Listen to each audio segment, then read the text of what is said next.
G'day. Welcome back. You're here with Neya, your host of Peanut Butter and Neya Time. Okay, so this week I wanted to talk to you guys about your formative years, or just like actually even before the formative years, just like your whole schooling life into you get a job and the whole realm of like working and job hunting.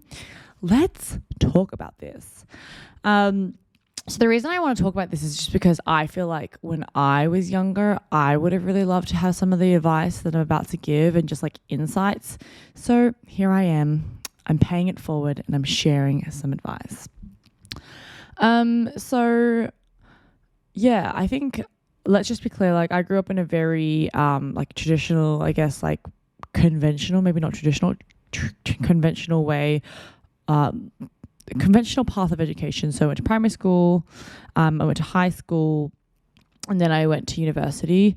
In Australia, like we don't do middle school, elementary, middle school, and high school. We just do primary school from the age of 5 to 12, 11 or slash 12, and then from 13 to 18, you're at high school. So it's quite the adventure, a lot of experiences.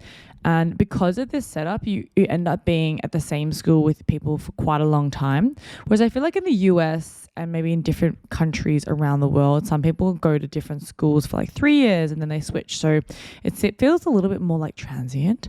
Whereas I feel we can sometimes be in schools with the same person the whole of our lives. There are private schools where girls go to school, boys or together they go I'm just talking about private schools that are like single sex, from like kindergarten all the way to year 12, which is when you're in 18, which is wild. Imagine just going to one school all your life. Crazy. Anyway, so I ended up going to 3 schools. I went to primary school for the whole time at one school in Melbourne, and then I went to a public high school for 13 to 16. Well, yeah, I was like 12 and 15. And then I moved when I was 15 to another school for the last 2 years.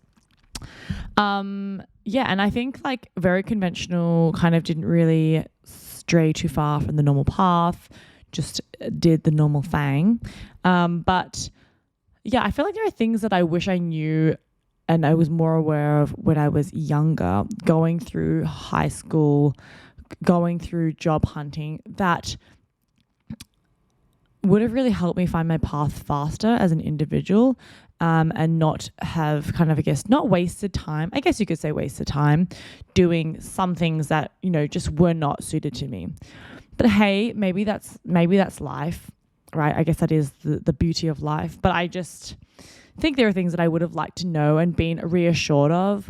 And this is not just me being like, this is your path. It's like just being things to be mindful of as you go through those years, if you haven't yet, just so, or if you have kids that are going through that, just so that you can help them have you or yourselves, or you or them, sorry, I'm totally mincing my words, have a better experience. So I think that education is super important and such a privilege to have, but I don't think it's everything. I don't think, especially coming from like Asian background and culture, I don't think it is like the be all and end all. It shouldn't be everything that you are as an individual. And I also feel like, my second thing is I feel like you should really try to know yourself as early as possible, to really expose yourself to new environments, to be able to understand who you are as a person and what you like and don't like, things like that. There's a never ending like journey of learning, but I think it does help along your journey, especially in high school and university, to have a great sense of self-awareness. All right, so I just wanted to I'm going to talk through this as I guess chronologically of like my experiences and how it went. Let's break it down. So I do think as a whole, it is really hard to grow up and not be defined by your surroundings. It's so counterintuitive in a way, because I think we evidently are a product of our environment. So I think whilst we are absorbing and we're sponges of everything that is around us, we still need to be able to build a filter and understand what to absorb and not to absorb, and to really understand like how that impacts us as individuals, and our ability to really grow. So one of the things that I find really interesting about education and having come out of it now, like all the education part and jobs and just your years, especially I feel like from when you're 15 to when you're 24 even, right? So 15 is like when you start kind of getting into your more intensive classes, things that are kind of helping you pave the pathway to your career, to university. And I think it's, first of all, super wild that at the age of 15, you're supposed to start choosing like what you think you're going to be. Crazy, because you are 15. You've only had 15 years of life. Probably 5 of them actually being like somewhat mature, emotionally mature. Not really. Like, how are you supposed to be 15 and kind of know what path you're taking and who you're going to be and the impact you're going to have in the world? You're 15. That's all I have to say. Even at 18, just so soon. So I think what I think is kind of crazy is that we all go through this very similar education from the age of 5 to 18, speaking very much so towards like Australia right now. And your whole path is kind of paved out for you. You know, you follow year by year. You graduate from grade 1, you go to grade 2, you go to grade 3. You just keep hitting these little benchmarks to help you advance each year at year level.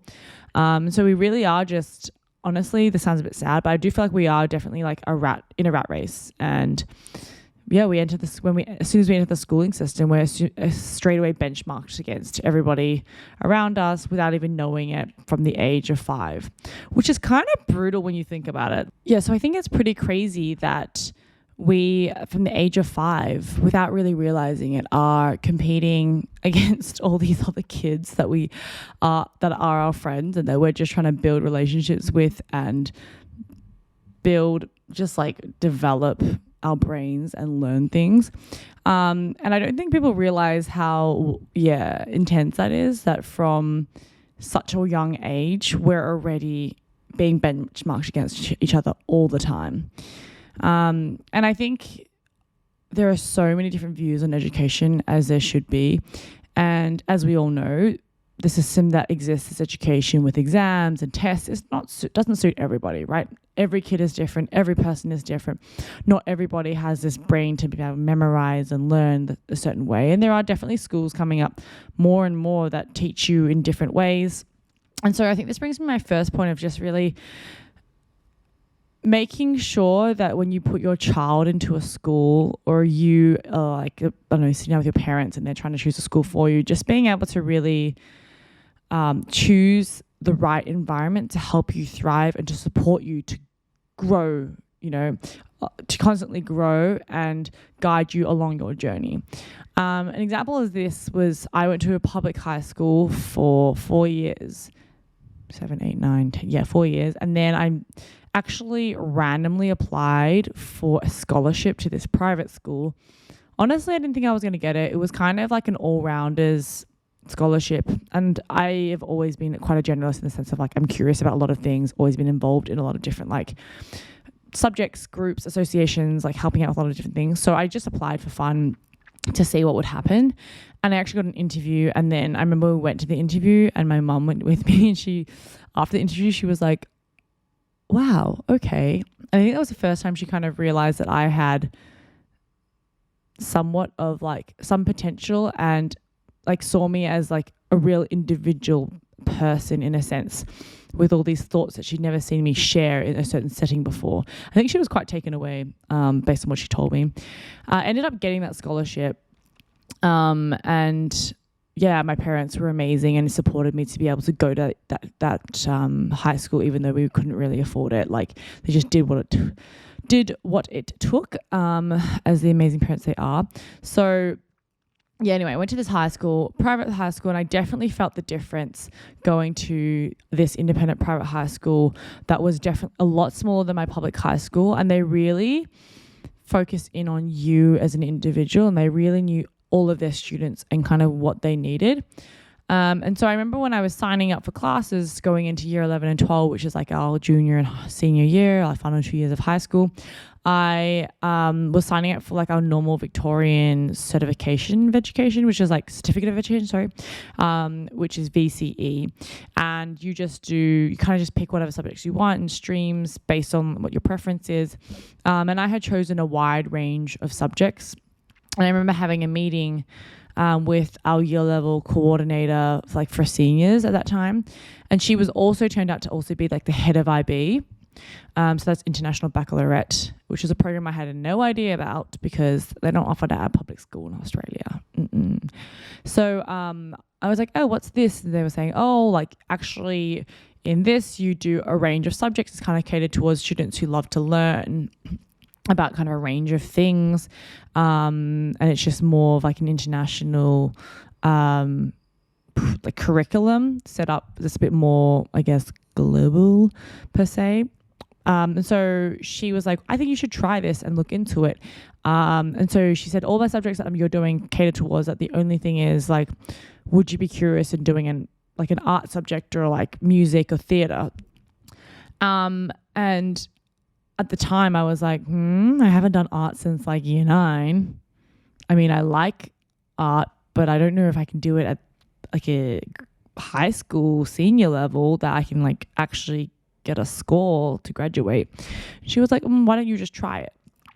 And this was amazing because this was the first time somebody actually looked at my skill set, analyzed me as a person, and guided me, like gave me guidance on what I should do next. And having a figure like this in my educational, like my why am I not speaking properly? Anyway, my like educational journey was super important because it made you think outside the box of who you are and kind of the different options. And you need somebody like that, a guide, to really make you think outside of the box because you as I was saying, you are a product of your environment, right? So if everyone is just doing the same thing, us as kids, like, of course we're going to keep doing the same things everyone else does. That's why things become trends. Like, oh, I want those pants because that girl in my class has those pants. Like, you just want to be involved and close to your society and your community. So you kind of do what everyone else is doing around you because it looks like that's what you're supposed to be doing. So really important to have a figure like this who's especially an adult figure to be able to give you that guidance as a third party and really see like potential in you that you didn't really see. So I really, really appreciated this. I ended up doing IB and rediscovering art. I had an amazing art teacher, which also helped as well, who I was like to him, I cannot paint very well. I can paint like at a basic level. And I was like, and I can't really draw that well. And he was like, that's okay. We'll find the mediums that will work for you. And I ended up being really pretty good at photography, like visual arts, etching, sketching, like things that I didn't think I would be super good at, like Photoshop. And it was amazing. I had so much fun in art. It was such a great subject to be doing in like senior years of school because it really opened up a different part of my brain. And I just had so much fun learning something new. So for me, that really paid off. And it was a situation where I felt like being able to have mentors and guides to really ask you the right questions and point you in the right direction really, really helped and changed my path and my course of education. In the same situation, like actually there were girls who did do IB and then really didn't suit them and they helped them move into VCE and it worked out completely fine for them. So yeah, I just think you need to be able to be in an environment that really cares and supports your learning and your growth as an individual. Super important. So another thing that I think will filter into is just like this notion of a score at the end of high school, right? I feel like that's the most daunting thing for so many people going through school is like because you're always being benchmarked, you're doing tests, you're always got this score, this grade just associated to you as an individual. And I think that's the biggest thing when you're coming out of high school is like, are your IB score and your VC score? It's such a daunting experience. And not getting the score that you want, it's really like scary to think about at that time. And I know for me, I was so hard on myself. I didn't get the score that I wanted. But when I think back to then, when I'm when I was younger, I don't even know why I went to that school other than because the others around me, I knew the girls around me were so high performing that would be the score that they would get. That was like what people were forecasting for other people. So I feel like that's what I set the expectation for myself without really knowing me as a person. Is that realistic for me? And this is what I was trying to, I'm kind of alluding to, as being able to know yourself as early as possible. Know your strengths and weaknesses and be okay with them. I kind of wish I, at a younger age, had recognized like, hey, you are not the smartest kid in this room. Like, you're not the most book smart person, and that's okay, right? Like, you don't need to get a 44 out of 45 on IB to really prove yourself and to give yourself self-validation. You need the score that gets you into the course that you want, right? So maybe you're getting into science. You need like a 38, a 40. Perfectly fine. You do not need to be so hard on yourself. And I remember in that moment, I was kind of sad because I didn't let myself enjoy my IB score. I got it. I remember opening the envelope and just running to the car, like crying to my mum. And I was crying so much. And my mum, I know she felt it because she knew that the standard of like my classmates in that class and how like the pressure I put on myself. My dad was funny. He was just like, wow, that's so good. I literally thought you were going to get way lower of a score. And that was also hurtful, but it was also funny at the time because I feel like it's just a great reflection of not being so hard on yourself and just really understanding yourself. And it's okay to just not have the same score or like result as others. It's more about understanding why you got that score and if that was okay for you. And it was actually amazing for me because I still got into my course that I wanted with flying colors. Like, I had no issue. So really, I should have been having a party, should have gone and had champagne with my mum and dad.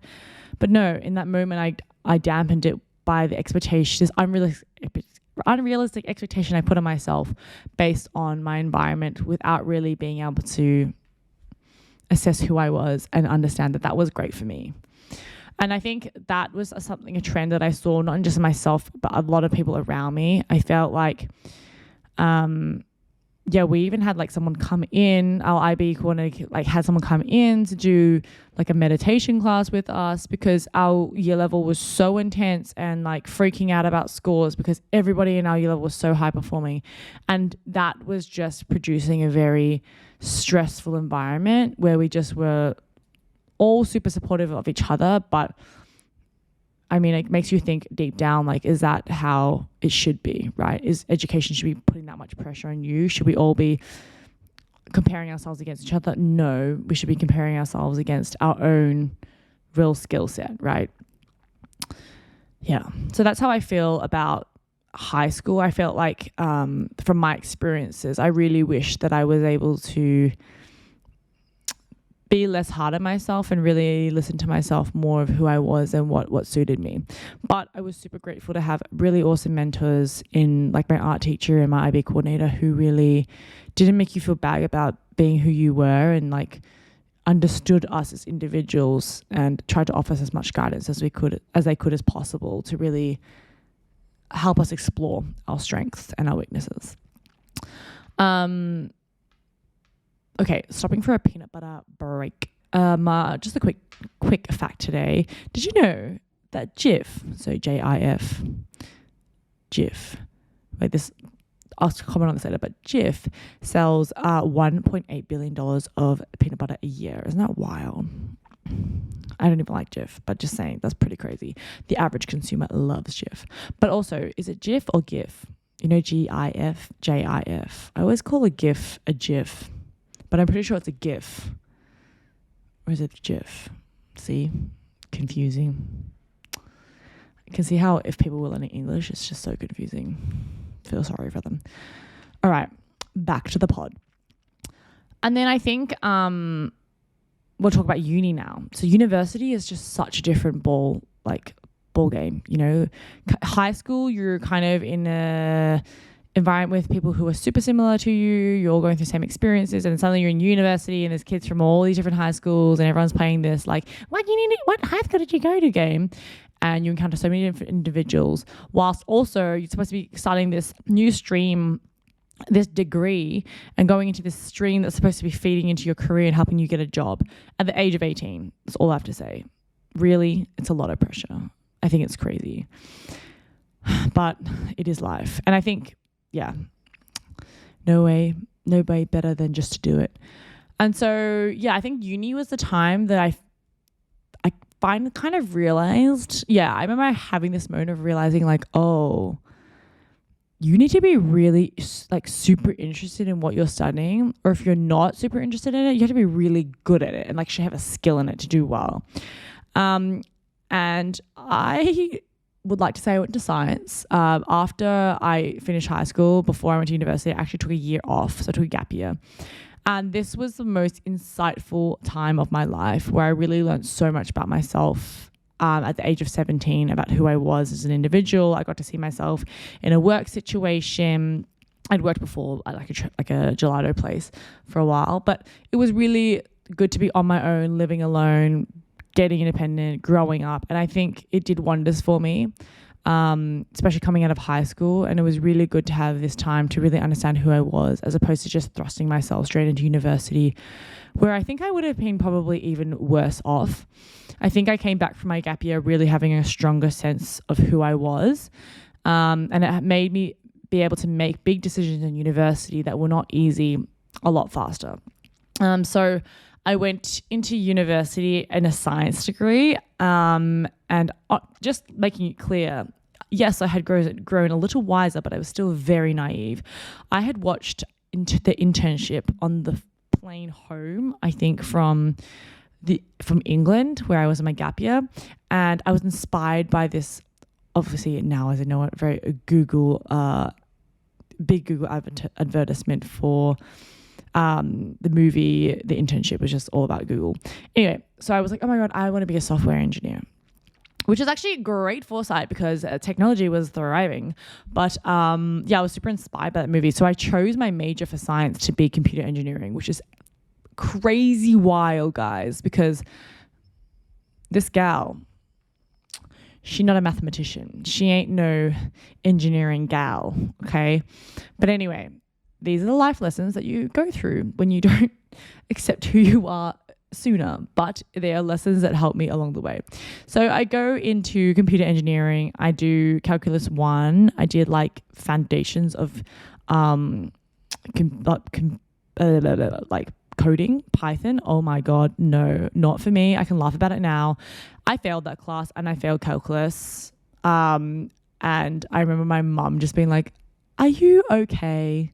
How is university going? And I was like, yes, I think so. Computer engineering is not for me. So I switched to geology for another semester. Did field trips, studied rocks, and I was like, you know what? Not for me either.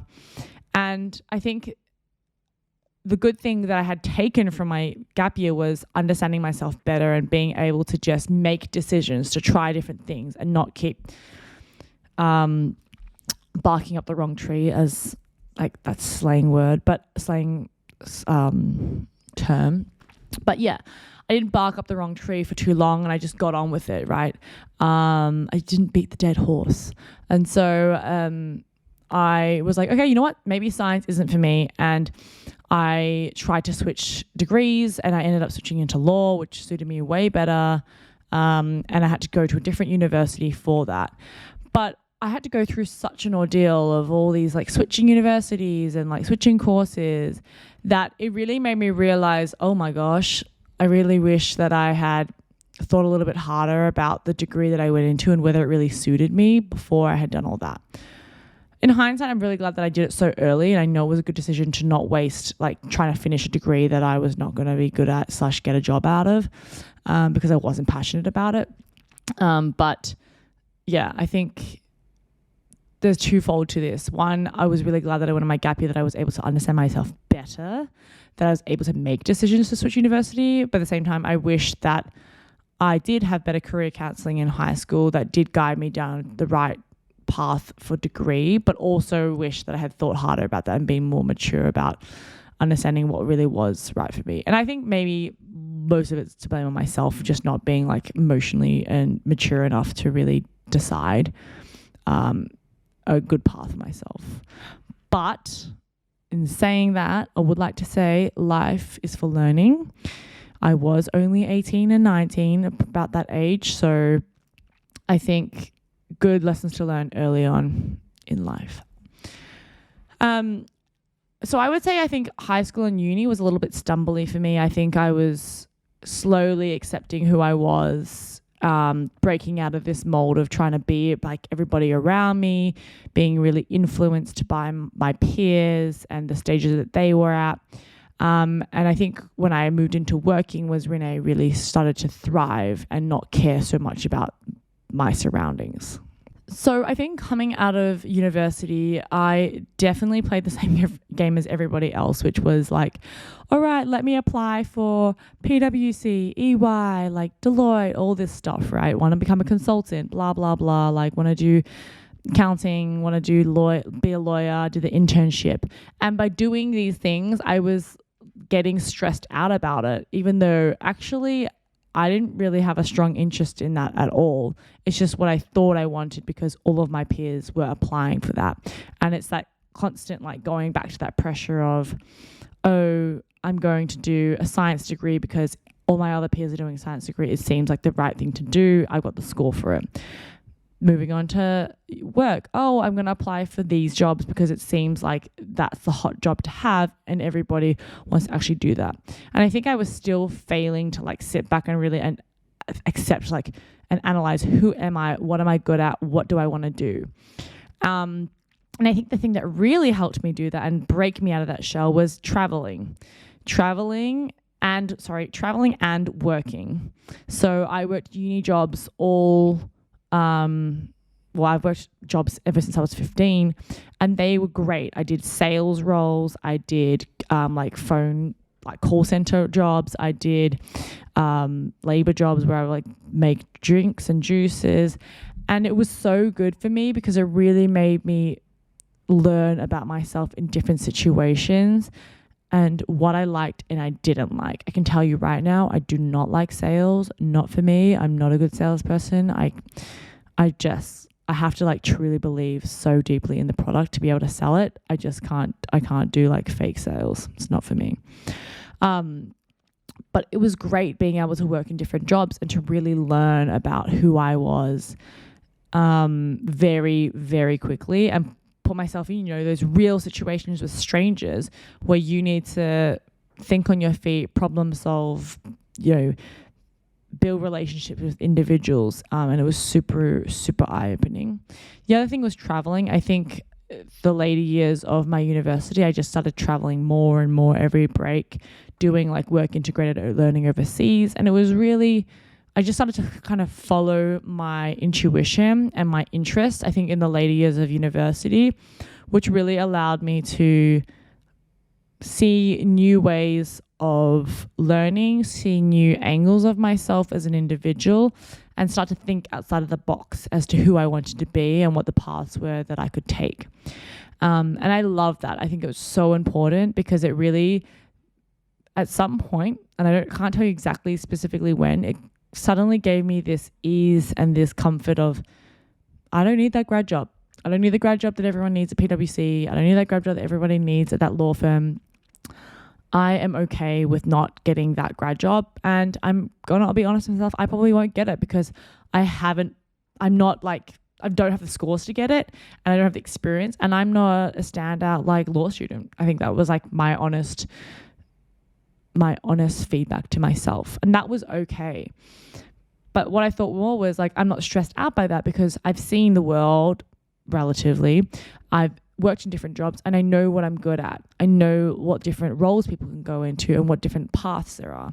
So it started to scare me less and less to not go down the path that everybody else had been down, which I think was really important and a really big breakthrough that I didn't realize at the time and when I was that age. And so I think that led to me to the grad role part of my life and actually like finding a job. And one of the big things that impacted that was meeting the love of my life, Alex. And I met him when I was overseas traveling, taking the plunge of my life, following my intuition. I met him, followed my intuition, got into a great relationship with somebody who lived abroad, which opened up new worlds for me. I ended up moving overseas and getting my first job in Myanmar, out of all places. Can you believe that a Melbourne-born kid, Australian educated the whole way through, ended up getting her first job in Myanmar at a research and advisory firm. And I think working life is where I really came into myself, and that end of university where I finally realized that I didn't need to be like those around me and feel pressured, is where I really came into my like full stride of my formative years and really being able to dictate who I wanted to become and who I was, and not being scared to move outside the box. And so, yeah, since then, every job that I've ever gotten has been through networking, through communication, just being in a mindset to say yes and not being afraid to live into who I am as an individual and my intuition, and not being pressured by those around me. And I think since like the ladies' years of university, I've definitely cared so much less about what people think or what other people are doing, because I know that each person's life is such a personal journey that it really doesn't matter what everyone else is doing. It really matters what you do for yourself and what path you choose to take and the journey that is. And so, I think in my working life, I realized that it's so much about who you are versus like a score, and like it's so much more about what you've experienced. And at a surface level, people always judge you of, what school you've gone to, what your score was. Like, great, that's really brilliant and flashy on a piece of paper. But when people actually talk to you and you get into a workplace, you need to be able to, have something to bring to the table and really be able to utilize those skills. And I've seen so many book smart people come into jobs or interview for roles and just not do well at like showing who they are, or just doing well at the work, because they have poor communication, they have poor critical thinking, they lack teamwork and collaboration skills, or purely they just haven't had enough experience. And so I just feel like there's just no point being the smartest person in the room but the worst communicator, or the worst actual person at implementing and applying work, right? I just think, yeah. So I would say that I think that myself now, my advice to my younger self would really be like, take a deep breath and step back from the situation and really spend some time alone thinking about who you are. Beyond that, also like keep putting yourself in new situations that are not your like norm, right? Don't keep going and doing the same sport as all your other friends just because they're doing it. Don't have to force yourself to be in that class because your friend is in that class. Like, go out and try different classes, try a different sport, be friends with lots of different variety of people, and work from a young age. It really, really helps to have experience. You learn very quickly how workplaces are, workplace politics, communication, and it sets you up really well to be really, really, really effective in an actual workplace when you want to get a job. So, yes, I've said a lot today, but I think all in all, education is really important, but it's not everything. Experiences in life are amazing. The most eye-opening experiences are through like traveling, through interactions with other humans, and through really putting yourself in uncomfortable situations. And on top of that, I think it's super important to have really great mentors in life, saying yes to conversations with people who are different from you, being able to look up to more experienced people like my teachers who were able to guide me down a path of a person that I didn't think I was, and really tap into different avenues of your brain and your personality. But yeah, I hope that this was somewhat insightful for you guys and you liked it. You guys can always share on the DM on my Instagram or on this YouTube video, or wherever you feel comfortable doing it, probably my socials, about what you want to hear from me, your opinion on this podcast. Would love to hear it. Thank you guys so much for listening. Bye.